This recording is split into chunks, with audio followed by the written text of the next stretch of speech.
Hello everyone, स्वागत है आप सभी का आज के इस सेशन में। आई होप आप सभी बहुत बहुत अच्छे हैं और अच्छे से एग्ज़ाम के लिए प्रिपेयर कर रहे हैं। जैसा कि आप सभी को पता है, एसबीआई पीओ जो प्रीलिम्स का हमारा पैटर्न था वो चेंज हो गया है। ठीक है, पहले आपके इंग्लिश के सिर्फ 30 क्वेश्चन से अब 40 क्वेश्चन हो गए हैं और वहीं आपका जो क्वांट्स और रीजनिंग वाला पार्ट है 35 से अब 30 हो चुका है। ठीक है, तो नए पैटर्न के हिसाब को भी ध्यान में रखना और उसी हिसाब से अपनी प्रैक्टिस करिएगा।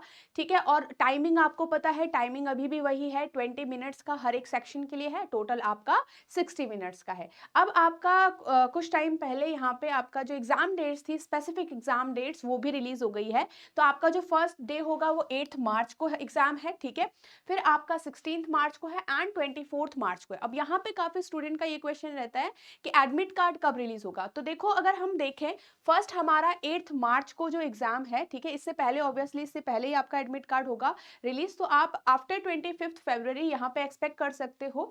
आफ्टर 25 आप एक्सपेक्ट कर सकते हो कि आपका जो एडमिट कार्ड है वो रिलीज हो जाएगा। और जो आपका एग्जाम डेट होता है लास्ट वाला 24 मार्च दैट इज, तो वहाँ 24 मार्च तक आप अपने एडमिट कार्ड डाउनलोड कर सकते हो। ठीक है, तो आपका जो आप एक्सपेक्ट कर सकते हो कि फरवरी के लास्ट वीक में आपका एडमिट कार्ड आ जाएगा और उसके बाद आपको एग्जाम के लिए प्रिपेयर करना है। वैसे आपको पता ही है, अपडेट तो आ ही चुकी है। ठीक है, अब मेन आपके पास ये है, एडमिट कार्ड तो आ ही जाएगा, वो सिर्फ आपको डाउनलोड करना है। ठीक है, अपडेट आपके पास आ चुकी है, अच्छे से पढ़ाई करनी है आपको, बिल्कुल ध्यान में रखना है, ट्रैक रखना है कि आपने कितनी चीजें कवर कर ली है, क्या क्या रिवाइज कर लिया है, ये सारी चीजें आपको ध्यान में रखनी है। ठीक है, आपको अपना जो 20 मिनट्स है उसका टाइम अच्छे से डिवोट करना है इंग्लिश वाले पार्ट में, क्वांट्स वाले पार्ट में एंड रीजनिंग वाले पार्ट में। आपको प्रीलिम्स के लिए डेडिकेटेडली ये सारे जो ये लास्ट डेज बच रहे हैं वो देने हैं।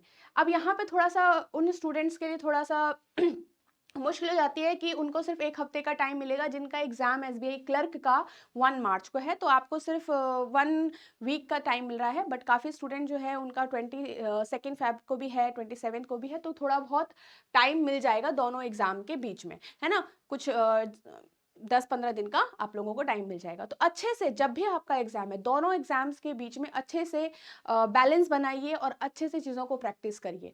ठीक है, एसबीआई क्लर्क में थोड़ा इजियर लेवल आएगा, एसबीआई पीओ में थोड़ा उससे डिफिकल्ट लेवल आएगा, मतलब जो कंपेयर अगर हम करें तो क्लर्क के बीच में। और आपका भी अभी जो पैटर्न है वो भी चेंज हुआ है, तो उसको भी ध्यान में रखिएगा। ये याद रखिएगा कि जो एग्जाम में क्वेश्चन जिस भी तरीके से आएंगे, डिफिकल्ट होगा सबके लिए, डिफिकल्ट होगा, ईजी है तो सबके लिए ईजी है, तो आपको वहाँ पे अच्छे से क्वेश्चंस को सॉल्व करते हुए चलना है। डिफिकल्ट है तो वहाँ पे भी हार नहीं माननी है, क्वेश्चन जरूर सॉल्व होगा। ठीक है, पहले चलो आपने टारगेट किया था कि नहीं मेरा 25 हो जाए, मेरे 28 हो जाए, ठीक है, मेरे 22 हो जाए, तो मान लो एक दो नीचे भी हो रहे हैं तो उसमें आपको नर्वस नहीं होना है, जितना हो सकता है उतना क्वेश्चंस आपको सॉल्व करना है। आई होप आप सभी अच्छे से प्रैक्टिस करोगे। ठीक है, और अभी भी आप लोगों को मतलब ये लग रहा है कि कहाँ मतलब कितने टेस्ट दें, कितने टेस्ट दें, तो देखो, टेस्ट नंबर ऑफ टेस्ट से डिपेंड नहीं करता, आप उन टेस्ट को कितना प्रोडक्टिवली यूज कर रहे हो, कितना इंप्रूवमेंट लेके आ पा रहे हो, that will be important for you. ठीक है, तो ये सारी चीजें आपके लिए इंपॉर्टेंट रहेगी। और यहाँ पे मैं आपको बता देती हूँ कि आपको प्रैक्टिस कहाँ से करनी है, ज्यादा से ज्यादा प्रैक्टिस आपको कहाँ से करनी है। ठीक है, मैं आपको टेस्ट सीरीज के बारे में बता देती हूँ। ठीक है, तो यहाँ पे आप ये टेस्ट सीरीज को देख सकते हो, इसमें एनरोल कर सकते हो। ठीक है, if you will visit the edutap.in आप वेबसाइट, आपको इस तरीके से पेज ओपन होगा, आपको एसबीआई पीओ कोर्सेज पे जाना है, वहां पे आपको एसबीआई के नीचे इस तरीके से कोर्स दिख जाएंगे। So here is the test series which is very very important in your preparation. तो आप ये टेस्ट सीरीज को देख सकते हो, एसबीआई पीओ एंड क्लर्क दोनों एग्जाम के लिए कैटर कर रहा है ये। ठीक है, आप में से कुछ ऐसे स्टूडेंट अगर होंगे जो दोनों एग्जाम के लिए टारगेट करेंगे, तो आपके लिए ये वाला टेस्ट सीरीज है, जिसमें आपके मॉक टेस्ट तो है ही। ठीक है, इसमें आपका जो सॉल्व प्रीवियस ईयर क्वेश्चंस हैं, वीकली मेंटोर टॉक सेशंस भी हैं इसके अंदर। ठीक है, देन आपका ये एसबीआई पीओ टेस्ट सीरीज है, जो सिर्फ एसबीआई पीओ मतलब एसबीआई पीओ को कैटर करेगा, प्रीलिम्स एंड मेंस दोनों के लिए है ये। ठीक है, प्रीलिम्स के लिए भी, मेंस के लिए भी। यहाँ पे भी आपके मॉक टेस्ट होंगे। ठीक है, तो और आपका यहाँ पे सॉल्व प्रीवियस ईयर क्वेश्चंस और वीकली मेंटोर टॉक सेशंस, तो यहाँ पे से ये आपको दिख रहा है, तो यहाँ पे से आप एनरोल कर सकते हो इसमें। एज यू कैन सी यहाँ पे अभी 93% ऑफ चल रहा है, तो एसबीआई 93 कोड आप यूज करोगे तो इसमें आप इतने का डिस्काउंट, आपको 93% का डिस्काउंट इजिली अवेलेबल हो जाता है। ठीक है, यहाँ पे इस वाले कोर्स के अंदर आपका 93% ऑफ है और यहाँ पे आपका इसमें से आप इधर इनरोल कर सकते हो। ओके, तो ये चीज़ रहेगी, आप इसको देख सकते हो कि कितना आपको ये इम्पोर्टेंट है, कितनी चीज़ें आपको यहाँ पे मिल रही है। So you can read about it. और इस कोर्स का जो डिस्क्रिप्शन है, इन टेस्ट का जो लिंक है, वो आपको डिस्क्रिप्शन बॉक्स में भी मिल जाएगा, ठीक है? तो आप डिस्क्रिप्शन बॉक्स में इसको देख सकते हो।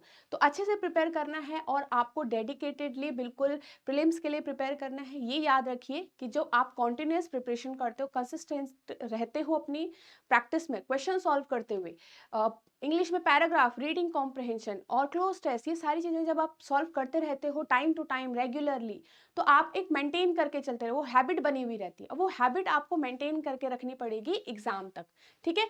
So that's all for today everyone. I hope आप सभी का जो एग्जाम होगा उसके लिए आप अच्छे से प्रिपेयर कर रहे होंगे, और एसबीआई क्लर्क के लिए best of luck, and for SBI PO also.